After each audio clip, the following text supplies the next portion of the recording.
নাই যদি, কেন নাই? সারা ভারতবর্ষে তো সংখ্যালঘুরা সুরক্ষিত, এখানে ওনাকে সংখ্যালঘুরা ভোট দেয়, দায়িত্বটা ওনার, তাদের সুরক্ষা দেওয়ার। আমার মনে হয় বিশ্বের যে কোনো দেশের মধ্যে ভারতবর্ষের সংখ্যালঘুরা সবচেয়ে সুরক্ষিত। যদি না হয়ে থাকে পশ্চিমবাংলায়, তাহলে এটা মমতা ব্যানার্জি সরকার দায়ী, পুলিশ দায়ী। সরকার যেখানে আক্রান্ত, নাগরিকদের সুরক্ষার কথা উনি কী বলছেন? ওনার নেতারা সুরক্ষিত নয়, খুন হয়ে যাচ্ছে এমএলএ, চেয়ারম্যান, কাউন্সিলর, জেলা পরিষদের নেতা, প্রধান। তো তিনি কার সুরক্ষার কথা বলছেন? খালি সংখ্যালঘুদের সুরক্ষা দিলে হবে? সংখ্যালঘুরা এখানকার নাগরিক নয়, তারা ট্যাক্স দেয় না, তাদের সুরক্ষা দরকার নেই? না, তাহলে সংখ্যালঘুদের যখন এই আবেদন করা হচ্ছে, তাহলে পুলিশের কাজটা কি? তাহলে পুলিশ কি ব্যর্থ? সেটা তো মমতা ব্যানার্জিকে জিজ্ঞেস করতে হবে। পুলিশের কাজ কি? এখানে নির্বাচন করানো, টাকা তুলে দেওয়া আর বিরোধীদের আটকানো, এটা কি পুলিশের কাজ নাকি? পুলিশ যখন আক্রান্ত হয় তখন পুলিশ কোথায় থাকে? আর সেটা পরিস্থিতি চলে গেছে যে পুলিশও আক্রান্ত হচ্ছে, কারণ পুলিশকে এমন নিকাম্মা করে দেওয়া হচ্ছে, তার হাতে কিছুই নাই, আইন শৃঙ্খলা হাতের বাইরে চলে গেছে। পুলিশ সেটা করেনি, এখন পুলিশও শিকার হয়ে যায়। এবার ইঞ্জেকশনের মধ্যে ছত্রাক পাওয়া যাচ্ছে পটাশপুর হসপিটালে, ব্লাড সুগারের ইঞ্জেকশনের মধ্যে ফাঙ্গাস। এখানে কোনো জিনিস পিওর নেই, কোনো জিনিসই পিওর নেই, সমস্ত জায়গায় ভেজাল। সরকারটাও ভেজাল, নেতারাও ভেজাল, আর সমস্ত এরকম 2 নম্বরই কাজ ভর্তি হয়ে গেছে, তাতে নেতারা, পার্টির লোকেরা যুক্ত হয়ে গেছে। তো সেই জন্য স্বাভাবিকভাবে কোনো জিনিস আপনি পিওর পাবেন না। আজকে একটা তথ্য আমি শুনলাম যে পশ্চিমবাংলার মানুষের বেশি ক্যান্সার হচ্ছে।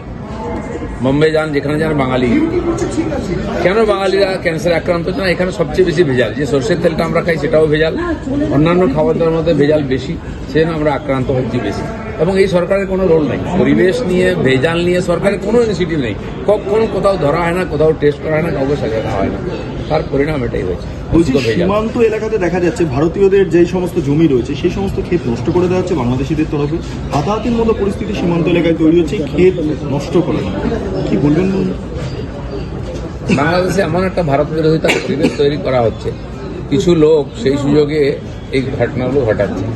যেখানে এটা হচ্ছে, এটা আমাদের কাঁটাতারের বেড়া ভেতরে আছে, আমাদের জমি বাইরে আছে, সেখানে বাংলাদেশের লোকেরা যেতে পারে, কিন্তু আমরা সহজে যেতে পারি না, কারণ বিএসএফ তাদেরকে অনুমতি দেয়, যাদের আই কার্ড জমা আছে তাদেরকে যেতে দেয়, আর ওরা ওখান থেকে ঢুকে ক্ষেত নষ্ট করছে। নিশ্চয়ই বিএসএফ এবং সরকারের এটা নিয়ে কথা বলা উচিত বাংলাদেশের সঙ্গে। এই ঘটনা হলে স্বাভাবিকভাবে আমাদের দেশেও প্রতিক্রিয়া তৈরি হয়। মুখ্যমন্ত্রী সীমান্তে গেছেন, তিনি বলছেন যে সীমান্ত এলাকাতে অংশ চাইছে দাঙ্গা লাগানো হোক 2 দেশের মধ্যে, সেটা বাংলাদেশ ভারতের মধ্যে। এটাকে কিভাবে বলবেন মুখ্যমন্ত্রীর ভূমিকা? ওনার যদি মনে হয়েছে, ওনার তো দায়িত্ব আছে, উনি পুলিশ মন্ত্রী, তার জন্য উনি কী করছেন? সব জায়গায় উনি ডায়লগ দেন, অন্যের ঘাড়ে দোষ চাপিয়ে দিয়ে নিজে কাজ শেষ করেন। ওনার কাজটা কি? সমালোচনা থাকে। কিন্তু দেখা যাচ্ছে যে স্যালাইনের কোম্পানি বদলে গেল, কিন্তু ন্যাশনাল মেডিকেল কলেজে আবার স্যালাইনের মধ্যে ছত্রাক।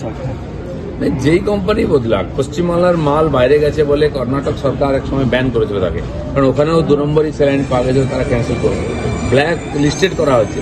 পশ্চিমবাংলায় বহু ব্ল্যাক লিস্টেড কোম্পানি, তারা সরকারি কাজে সাপ্লাই দিচ্ছে, সরকারি কন্ট্রাক্ট পাচ্ছে। কেন এটা হচ্ছে? কারণ কোথাও না কোথাও পার্টির লোকেরা যুক্ত হয়ে আছে, তারা সেই সুবিধাটা নিচ্ছে, সেজন্য এখানে আর খুব একটা ভালো কিছু আশা করা যায়।